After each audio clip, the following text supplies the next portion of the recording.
This is the Boston Celtics newsfeed for Thursday, January 30th, 2020.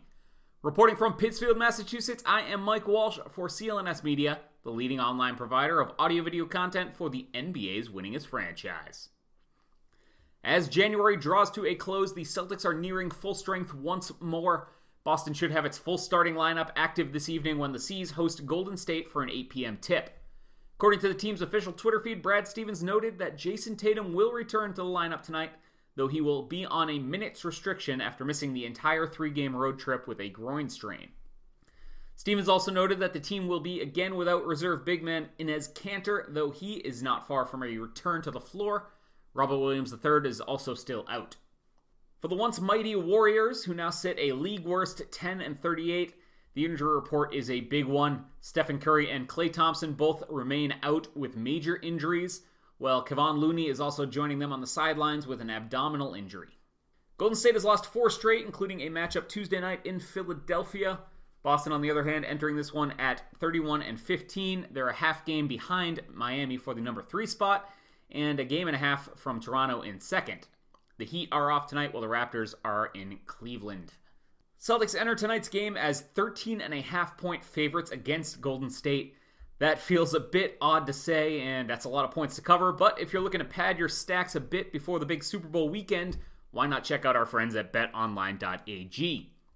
BetOnline.ag is making a big Super Bowl push, and to thank you for signing up and listening to the Boston Celtics newsfeed, you can get a 50% welcome bonus on your first deposit simply by using the promo code CLNS50. BetOnline.ag has a load of cool props for Sunday's big game, including some involving the Celtics game on Saturday against Philadelphia.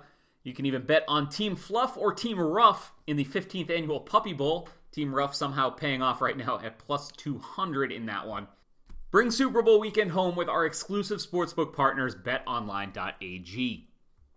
Elsewhere in the NBA, the Indiana Pacers got a whole lot more dangerous last night, winning an overtime game at home against Chicago that also marked the return and season debut of Victor Oladipo. Even without their all-star guard, the Pacers were 30-17, now with 31 wins, including 8 of their last 10. The Pacers are tied with Philadelphia, a game behind Boston, for 4th in the East. Tonight will also mark the first game played at the Staples Center since the death of Kobe Bryant. The Clippers host Sacramento at 10:30 p.m. Eastern. Bryant's former team, the Lakers, will suit up at home tomorrow night at 10 p.m. Eastern on ESPN. They'll take on the Trailblazers. Before any of that, though, the Celtics are back home at TD Garden tonight looking to take care of business against the Warriors with Jayson Tatum back in the fold. Tip-off scheduled for 8 p.m. Eastern, locally on NBC Sports Boston and nationally on TNT. Keep it tuned to CLNSmedia.com. Check the YouTube page, youtube.com/CLNSmedia. We'll have complete pre- and post-game coverage from the team at TD Garden. You can also subscribe to the Boston Celtics newsfeed wherever you get your podcasts and follow along to live in-game tweets at Celtics CLNS. Till next time, for the CLNS Media Network, this has been Mike Walsh.